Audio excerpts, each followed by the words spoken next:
Radio Networks presenta Personalidades, el programa que reúne la voz de los expertos. Conduce Jorge Luis Malpica Ortiz. Enciende la radio.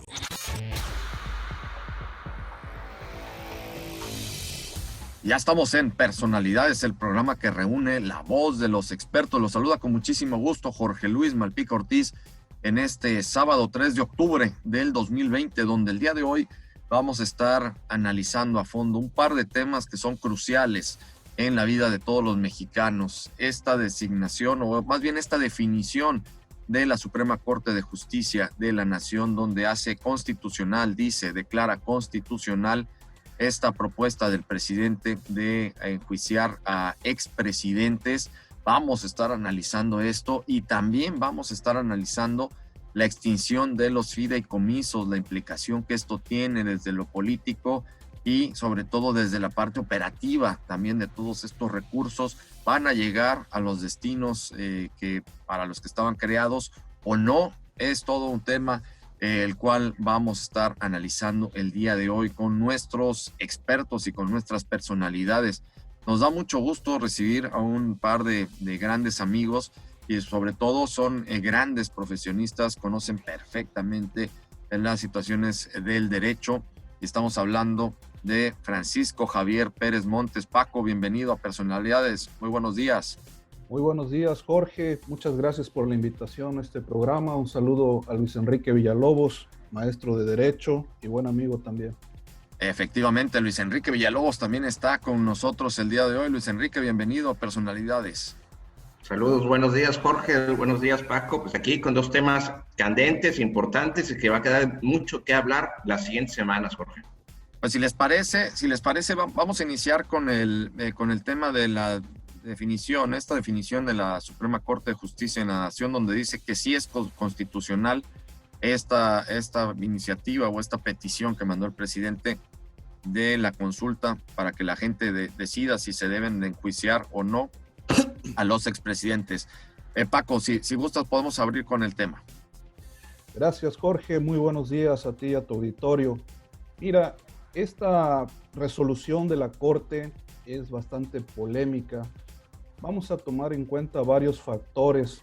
En principio de cuenta, esta consulta popular resulta innecesaria, ya que el presidente de la República, cuando toma posesión, toma protesta ante el Congreso, que dice que va a hacer cumplir la Constitución y las leyes secundarias que de ella emanen, pues obviamente toma la investidura de un funcionario público, el funcionario público número 1 de este país.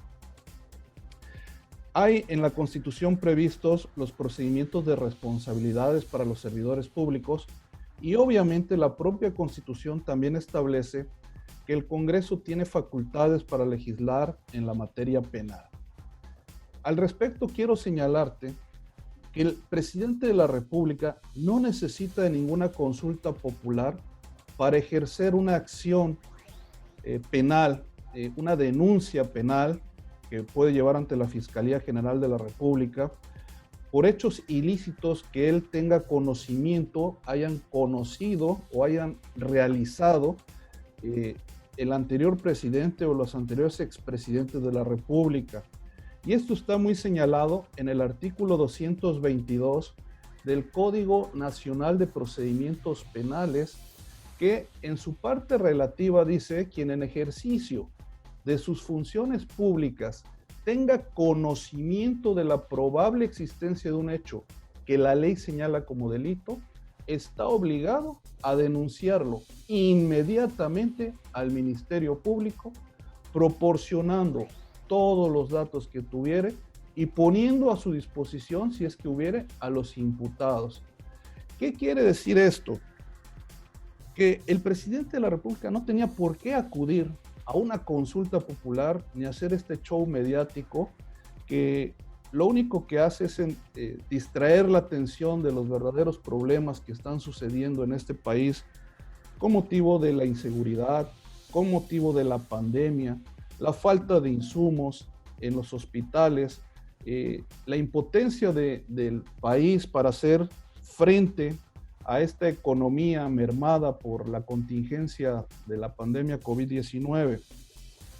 En ese tenor, Jorge, quiero decirte que si bien la Corte recibió esta propuesta para calificar su constitucionalidad o inconstitucionalidad, no menos cierto es que cambió la pregunta del presidente.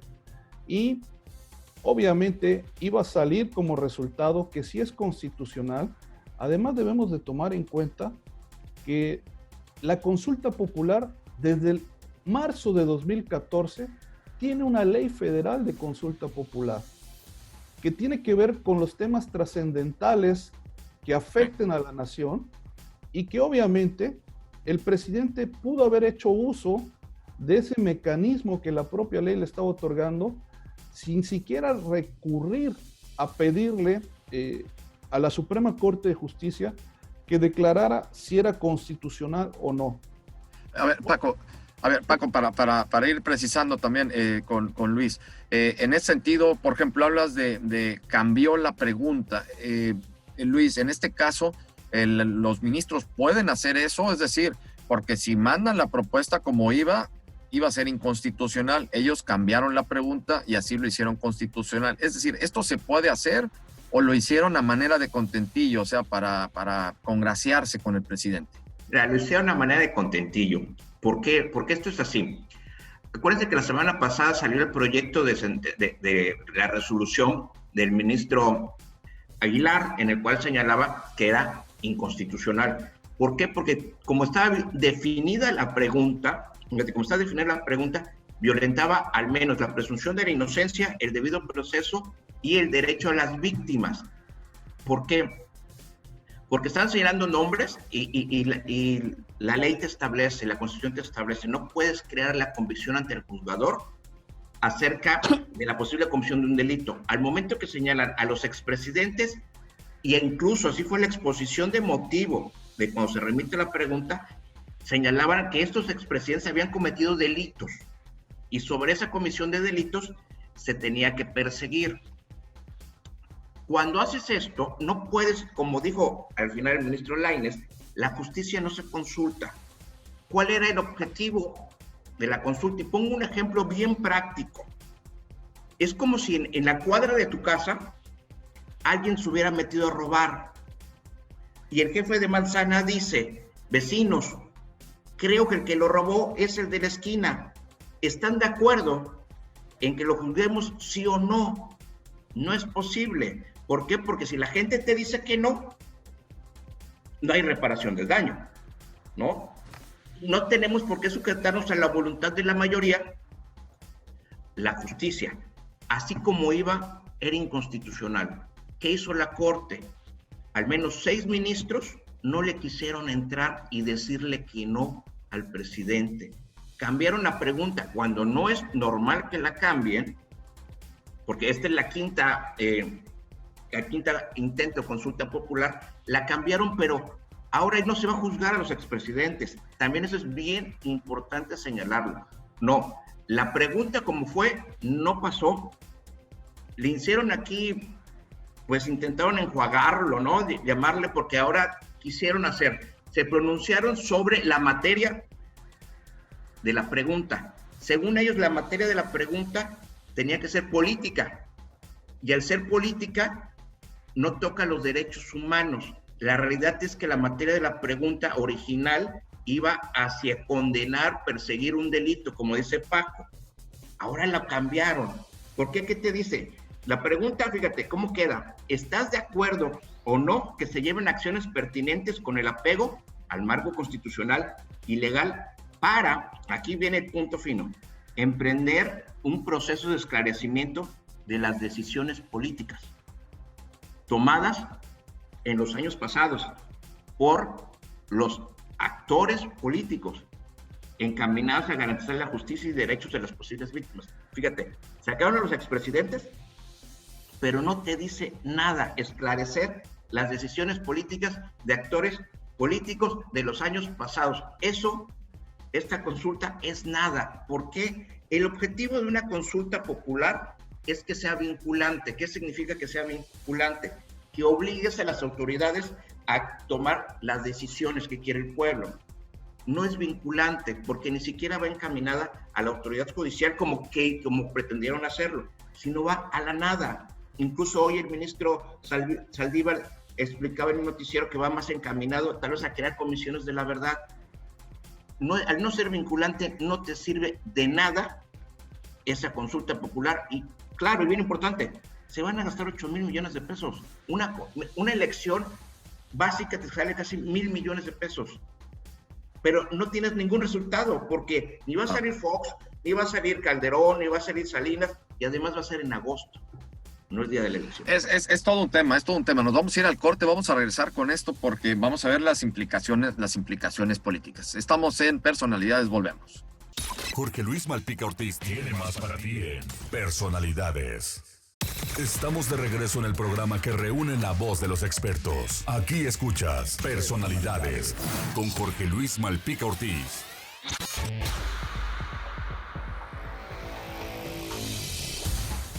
Estamos de regreso en Personalidades el día de hoy, analizando esta decisión de la Suprema Corte de Justicia de la Nación de declarar constitucional esta petición del presidente de enjuiciar a los expresidentes, que ya como nos dijo Luis Enrique Villalobos, pues prácticamente no se va a enjuiciar expresidentes, se va a enjuiciar o determinar en las decisiones políticas actores políticos. Entonces, en este caso, Paco Pérez Montes, las implicaciones políticas, me llamó mucho la atención, está muy interesante, lo estuve diciendo en el noticiero, hace un par de días, de ayer, la columna de Enrique Cárdenas en El Financiero, donde habla que fue un golpe maestro incluso de la propia Suprema Corte de Justicia de la Nación, al cambiar la pregunta, pues desactiva y desarticula totalmente la intención política que tenía el presidente para utilizar este tema con fines electorales, es decir, poner en la palestra a los expresidentes. Y en este caso, pues ni pueden ser expresidentes, ni siquiera puede utilizar sus nombres, hasta donde yo tengo entendido. ¿Cómo ven esta situación? ¿Tú cómo ves esta situación, Paco, la implicación política? Bueno, yo creo que hicieron este cambio para favorecer un entorno de constitucionalidad a la supuesta consulta popular, a la forma en que lo pretendía el presidente. Recordemos, Jorge, que lamentablemente tenemos una población que no le gusta leer, que no le gusta estar informada de lo que acontece en su país, tratándose de política, tratándose de leyes. Y esto lo que genera es una confusión entre la población, un divisionismo que pues todos los que estaban a favor de la pregunta de López Obrador, de la propuesta de consulta popular, ven que la Corte dice, declaramos la constitucionalidad, o sea, es con apego a derecho, la máxima ley así lo permite.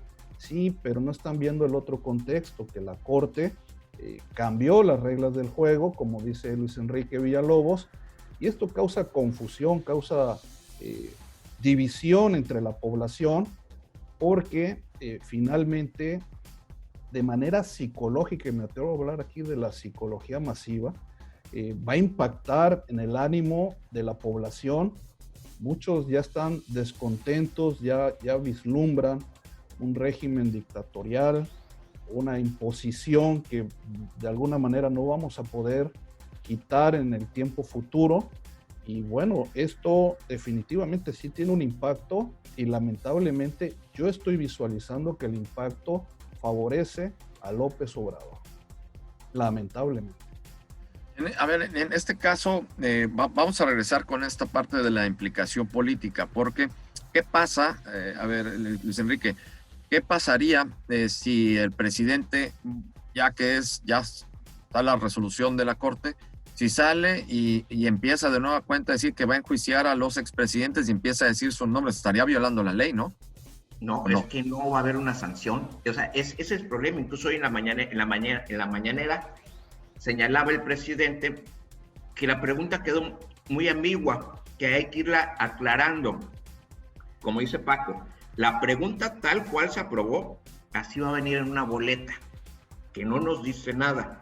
Pero de aquí a agosto, el presidente y Morena o cualquier actor político puede señalar a cualquiera, porque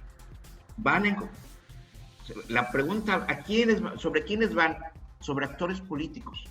Así se señala. Puedes ponerle el nombre de quien tú quieras, y así va a ir la pregunta. Es muy confusa. ¿Cómo lo van a ir aclarando? No se puede aclarar porque la pregunta ya está aprobada. Y la pregunta viene en una papeleta. Por eso, pero a ver, entonces volvemos al mismo punto. Si metes el nombre directamente, vamos a ponerle de Vicente Fox o de Carlos Salinas de Gortari, no estás violando, en este caso ya, su presunción de inocencia, no estás violando el tema de sus derechos humanos, todo lo que se estaba esgrimiendo o se estaba argumentando del por qué era inconstitucional, pues de la misma forma ya sería inconstitucional y estaría violando el derecho de esas personas, ¿no? Parcialmente es cierto, te diría. ¿Por qué? Porque en la papeleta, la pregunta como la aprobó la Suprema Corte de Justicia, así va a aparecer en la boleta. No va a haber ningún nombre. Mediáticamente, sí, López Obrador, el presidente o cualquier otro actor, podrán mencionarlos. Y será bajo la presunción de la inocencia en un proceso penal. Pero para efecto de la consulta popular, ni Fox, ni Calderón, ni Zedillo, ni Salinas existe. Así va a salir exactamente en la boleta. Pueden en sus discursos políticos o mediáticos señalarlo, lo podrán hacer y es lo que van a hacer y no va a haber sanción contra ellos. No va a haber una sanción contra ellos porque en todo caso afectarían a ellos un proceso penal que estuviera o una investigación que estuviera iniciándose. Pero con la consulta popular, no. Van a seguir utilizando los nombres, sí lo pueden seguir utilizando y no va a afectar la consulta popular porque la consulta popular ya está aprobada. La pregunta, ojo, esta es la del presidente. Todavía queda pendiente que llegue la de Morena, la que hizo a través de los ciudadanos, que en esa pena se va a aprobar, van a calificar si viene el número suficiente de electores que se necesita por el INE y de ahí va de nuevo a la Suprema Corte de Justicia. Y que, a ver, Paco, y en este caso también a los de los ciudadanos podrían cambiarle la pregunta o no. Es muy probable que sí vayan a realizar el cambio de la pregunta. Estamos viendo una Suprema Corte de Justicia, lamentablemente, que se arrodilla ante el poder del Ejecutivo. Me duele decirlo porque era el último bastión en el cual podíamos confiar como ciudadanos en la impartición de justicia objetiva, sin ningún tipo de partidismos, pero pues lamentablemente ya está sucediendo y hay la sumisión de nuestro máximo tribunal y las cosas van a seguir de esa manera. Pues vamos a ir viendo, vamos a ver qué va a pasar con esto. Sin duda alguna, pues sí, ha causado, como bien lo dijiste, Paco, un escozor en la opinión pública. Bueno, no puedo decir que en toda la opinión pública, pero sí en un gran segmento de la opinión pública, de la gente, donde sienten que lo que estás diciendo, pues, prácticamente este desánimo, esta tristeza de ver ya a un poder del Estado mexicano ya sometido ante otro poder, que es el Poder Ejecutivo, el Poder Judicial, el máximo tribunal, pues cumpliendo a contentillo. Ustedes lo han mencionado también de esta forma. Pues estas peticiones del presidente de la República, y ante esto pues nos queda todavía el INE, todavía nos queda, bueno, tú decías de Procuración de Justicia, eso sí, como institución todavía nos queda el INE y bueno, pues nosotros como sociedad civil seguir haciendo lo nuestro y obviamente tratar de preservar y que en el mediano plazo esto no vaya a ser el derrotero que tanto estaban o muchos están augurando, y que tú hace rato lo dijiste, Paco, que algunas personas lo visualizan así y ya empezar a entrar a un régimen dictatorial. Eso no lo podemos permitir ni lo vamos a permitir. Nos vamos a ir al corte y vamos a regresar ahora ya con el otro tema, con la extinción de los fideicomisos. Volvemos. Jorge Luis Malpica Ortiz tiene más para ti en Personalidades. Estamos de regreso en el programa que reúne la voz de los expertos. Aquí escuchas Personalidades con Jorge Luis Malpica Ortiz.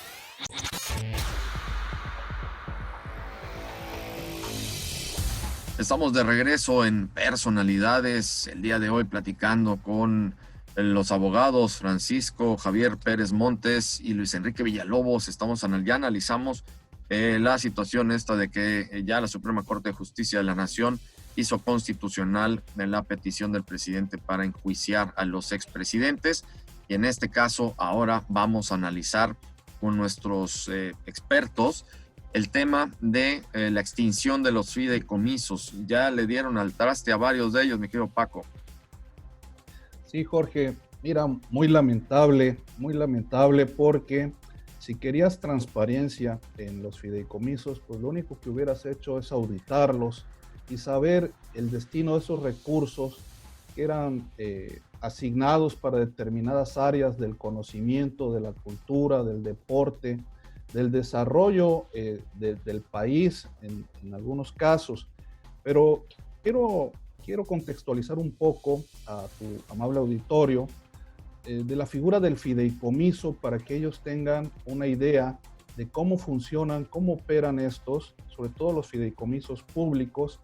Y este fideicomiso público es un contrato por virtud del cual una persona físico-moral denominada fideicomitente, en este caso es el gobierno federal a través de Hacienda, transmite y destina determinado patrimonio, bienes o derechos a una institución fiduciaria, que puede ser un banco o puede ser un organismo creado para tal efecto, del mismo gobierno federal. Y a esa institución fiduciaria le es encomendada la realización de fines determinados, lícitos en beneficio de una tercera persona, que este es el fideicomisario. Los fideicomisarios son aquellos que reciben un beneficio, un apoyo. Y aquí estamos viendo que dentro de los fideicomisos que están desapareciendo, hay nada más del Consejo Nacional de Ciencia y Tecnología, el CONACYT, que es el máximo. A ver, tenemos aquí un problemita tenemos un problema, Paco, con tu señal. Vamos a recuperarte en un rato más. Luis Enrique, seguimos ahorita en lo que recuperamos a Paco. Sí, va, mira, hay que tomar en cuenta lo político, Jorge. Mira, hace 3 meses comenzó la discusión del tema de los fideicomisos. La Cámara de Diputados llamó a un parlamento abierto donde participaron investigadores, gente del CONACYT o aquellos afectados de la posible desaparición de los fideicomisos. Ojo, nada más había 55. Después del parlamento abierto, después de 3 meses, decidieron desaparecer no solo 55, sino 109 fideicomisos, lo cual a todo el mundo le extrañó. ¿Por qué? ¿Qué son estos 109 fideicomisos? ¿Qué representan? Pues 68 mil millones de pesos. Los fideicomisos, como decía Paco, es una figura jurídica que está totalmente estructurada, no es nueva, pero aquí viene lo más importante, es auditable. Las reglas del fideicomiso no se pueden mover. El gobierno federal destina a un organismo un presupuesto para obtener un fin, en el que la mayoría era relacionado a la ciencia y a la tecnología, a la educación y a la cultura. ¿Qué es lo que hace ahora el gobierno? Considera, porque a palabras del presidente, que hay aviadores, eso lo dijo hace 2-3 días, que lo iban a expulsar porque hay aviadores, porque no hay transparencia. Eso es falso. Todo fideicomiso es auditable. ¿Qué tenían que haber hecho? A ver, ¿cuáles son los fideicomisos que se acusan de irregularidades? Investigar, sancionar o deslindar responsabilidades. De un plumazo decidieron someter a votación la desaparición de 109 fideicomisos, entre los cuales, te pongo un ejemplo, está el de protección de los periodistas y a defensores de derechos humanos, que han salvado desde el 2012 a su creación más de 1,000 vidas. Ya no va a existir. Tenemos el de deportistas de alto rendimiento. Hay otro fideicomiso donde están realizando hoy 60 proyectos relacionados al COVID-19. Todas esas áreas, sin contar el Fondem, ya no va a haber recursos. Y una de las máximas mentiras que te van a estar reiterando es que solo lo están revisando y que el dinero va a existir. No es cierto. ¿Por qué? Porque el presupuesto no se va a duplicar. Y es bien importante. Esos 68 mil millones de pesos se utilizan para nuevos proyectos, para aquello que no estuvo proyectado o programado en este año, a libre discreción, donde ya no hay reglas claras de dónde se va a utilizar, Jorge. No, aquí sí claramente se nota y se ve la mano de que pues ya no saben de dónde jalar dinero y están dándole al traste a áreas muy importantes, como bien lo indicas, como el Fondo de Desastres Naturales, como el tema de la cultura, con el Fondo para el Cine, al deporte, al tema de los periodistas, también están los de derechos humanos. Vaya, es todo un tema. Ya te pudimos recuperar, Paco Pérez Montes. A ver, coméntanos. Gracias, una disculpa, se fue el internet, son errores técnicos propios de esta pandemia. Efectivamente, y acabo de escuchar lo que acaban de mencionar, y quiero decirles que desde el mes de abril, que por decreto presidencial, el Ejecutivo pretendió de un tajo quitar estos fideicomisos, pues obviamente no pudo hacerlo porque había que hacer una labor legislativa ardua de reformar las leyes o inclusive de abrogarlas para que pudieran eliminarse estos fideicomisos, porque no era de un plumazo el hecho de echarlos abajo o quitarlos en las funciones que venían realizando. Sin embargo, quiero decirte que ya hay afectaciones a muchos beneficiarios de estos fondos.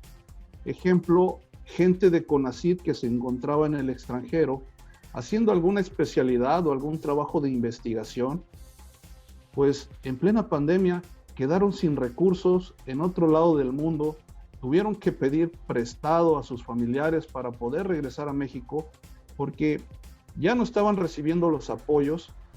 Quiero decirte que hay atletas de alto rendimiento, por ejemplo, hay una gimnasta que una televisora de la Ciudad de México le ofrecía $500,000 por participar en un programa de deportes y ella lo rechazó porque uno de los requisitos que le exigía CONACYT era el hecho de no participar en otras actividades que no fueran propias del Consejo Nacional de Deporte, y entonces ella rechaza la oferta y bueno, qué sorpresa que ya no va a tener ni siquiera la posibilidad de tener el patrocinio.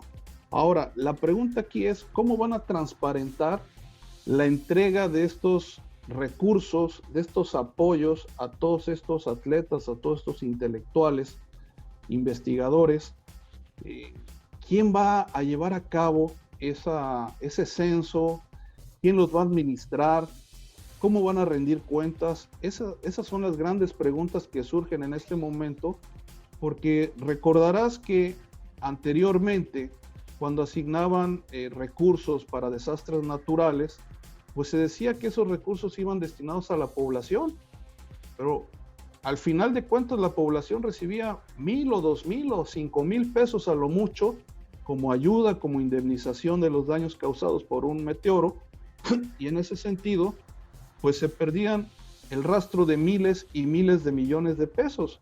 Veamos el caso de los siniestros que les tocó en el sexenio de Fidel Herrera Beltrán, que bueno, tuvo la suerte de por lo menos un par de fenómenos meteorológicos. Tres. Fueron tres. Fue el Stan en el 2004, el José en 2007 y el Carl en 2010. No, tuvo una suerte tremenda, vamos.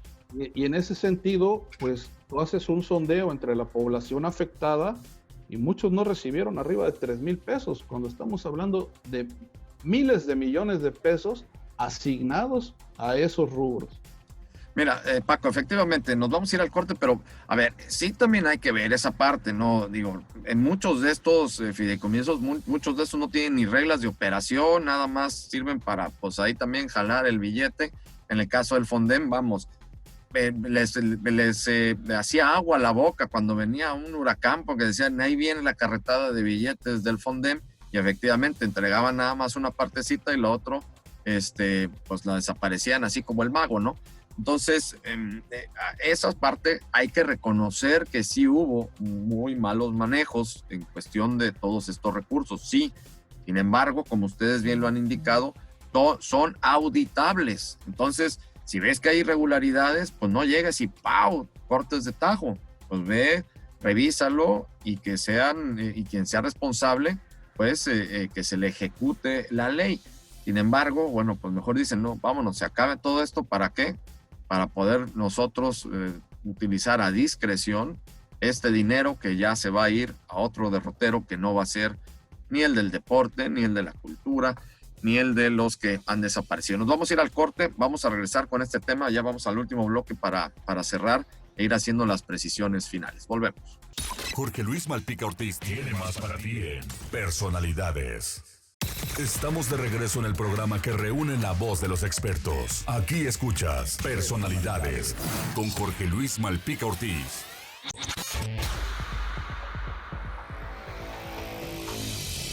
Regresamos a Personalidades ya en nuestro último bloque, el día de hoy analizando con los abogados Luis Enrique Villalobos y Francisco Javier Pérez Montes estos temas. Estamos hablando en este momento ya de los fideicomisos, la extinción de estos fideicomisos. Paco, nos quedamos en este punto. Nos dices, bueno, ya varios de estos se van a desaparecer, no se va a reasignar este dinero, no se puede duplicar el presupuesto. Y pues, ¿qué más? Tus apreciaciones finales en torno a este punto. Mira, Jorge, hay algo muy preocupante y es el tema de la discrecionalidad que dice el presidente. Le corresponde a él asignar directamente esos recursos. ¿Quién va a llevar ese control? ¿Quién lo va a auditar? Es necesario que en ese contexto exista por lo menos una ley secundaria que regule nuevamente cómo va a funcionar esta asignación de fondos, si es que realmente los van a asignar, porque espero que no le estén dando a tole con el dedo a todas las personas que de algún modo dependen sus actividades de un fondo especial, llámese cultura, llámese deporte, llámese investigación. Esperemos que sí reciban estos recursos, que estos recursos, su destino sea transparente y que podamos como ciudadanos exigirle al gobierno que nos diga de qué manera han sido distribuidos y cuáles son los factores de discrecionalidad que se toman en cuenta para poder asignarlos. Sí, es que esa es la parte. Lamentablemente, creo que el dinero ya no les va a llegar, Luis Enrique. Sí, mira, retomo la precisión que tú hiciste hace un rato. ¿Cuál fue el verdadero motivo? No hay dinero, hay baja recaudación por la pandemia, no hay ingresos petroleros, vieron de dónde agarrar y encontraron 68,000 millones. Ya no va a regresar ese dinero. Y el poco que destinen a esas áreas lo van a hacer de una manera para condicionar las voces críticas. Hay que recordar que algo que garantizaba la autonomía o el fideicomiso a ciertas áreas de ciencia y tecnología es que ellos no se mezclaban con la política. Ahora puede estar sujeto a pronunciamientos o aprobaciones de planes, o al contrario, si quieres que te llegue, no te pronuncies, porque había muchas áreas de ciencia y tecnología que daban sus opiniones técnicas de muchos proyectos del gobierno y que no eran o no los aprobaban. Ahora, al no tener reglas claras, ni va a decir cuándo va a llegar el dinero, va a estar sujeto a un control político. ¿Qué es lo que sigue? En la materia operativa de estos fideicomisos, todo un caos. ¿Por qué? Porque muchos fideicomisos, y las instituciones, hay 26 centros de investigación, vamos a llamarlo así, van a quebrar porque no va a haber recurso. Tienes que dar de baja personal, administrativo, docente, como dice Paco, los becarios que están en el extranjero, los tienes que frenar. Y vienen las demandas o las denuncias, porque tiene que haber una responsabilidad. Ese es el problema jurídico, operativo y administrativo que nos vamos a enfrentar con esta liquidación de los 109 fideicomisos. Bueno, y es que pues definitivamente son varias cosas, ¿no? Son varias cosas que, por eso decíamos también cuáles son las consecuencias que nos van a traer, ¿no? Esto desde la parte administrativa, jurídica, de la parte política y el impacto social, ¿no? El impacto social, Paco.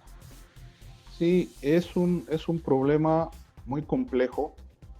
Va a salir muy caro, Jorge. Muchas personas que ya tenían su proyecto de vida trazado a través de estos fondos, pues obviamente al sentirse vulnerados, al sentirse truncado su proyecto de vida, es evidente que van a demandar una reparación del daño moral en cantidades millonarias al gobierno federal, y se van a llenar los juzgados de este tipo de demandas que muy probablemente procedan. Y obviamente... Perdón, Paco, ¿hay esa demanda sobre qué? ¿Se hace sobre un amparo? ¿Te va sobre amparo? No, es una demanda civil de reparación del daño moral, porque no se permitió, no se pudo realizar el proyecto de vida ya trazado, y obviamente esto causa un daño moral en las personas, ¿no? Hasta psicológico, ¿por qué no? No, es que es, por supuesto, y sobre todo aquí lo preocupante es que muchas de estas áreas que son importantes para el desarrollo de la sociedad mexicana, pues prácticamente se van a extinguir. Entonces, bueno, pues esto hay que ver la implicación política que esto tiene. Tenemos un par de minutos para cada uno para hacerle el cierre ya sobre la visión que tienen ya no únicamente del tema de los fideicomisos. Hablamos del tema de la encuesta, de la cuestión esta de la consulta del presidente, hablamos de esta situación.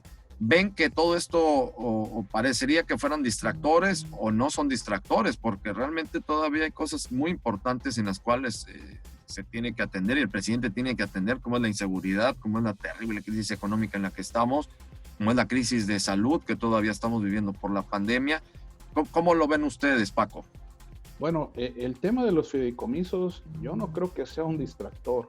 Yo creo que es un ejercicio de recursos públicos que no quieren ser auditados, que quieren tener discrecionalidad, y que obviamente esa discrecionalidad pues nos deja con muchas dudas, muchas preguntas a todos los ciudadanos.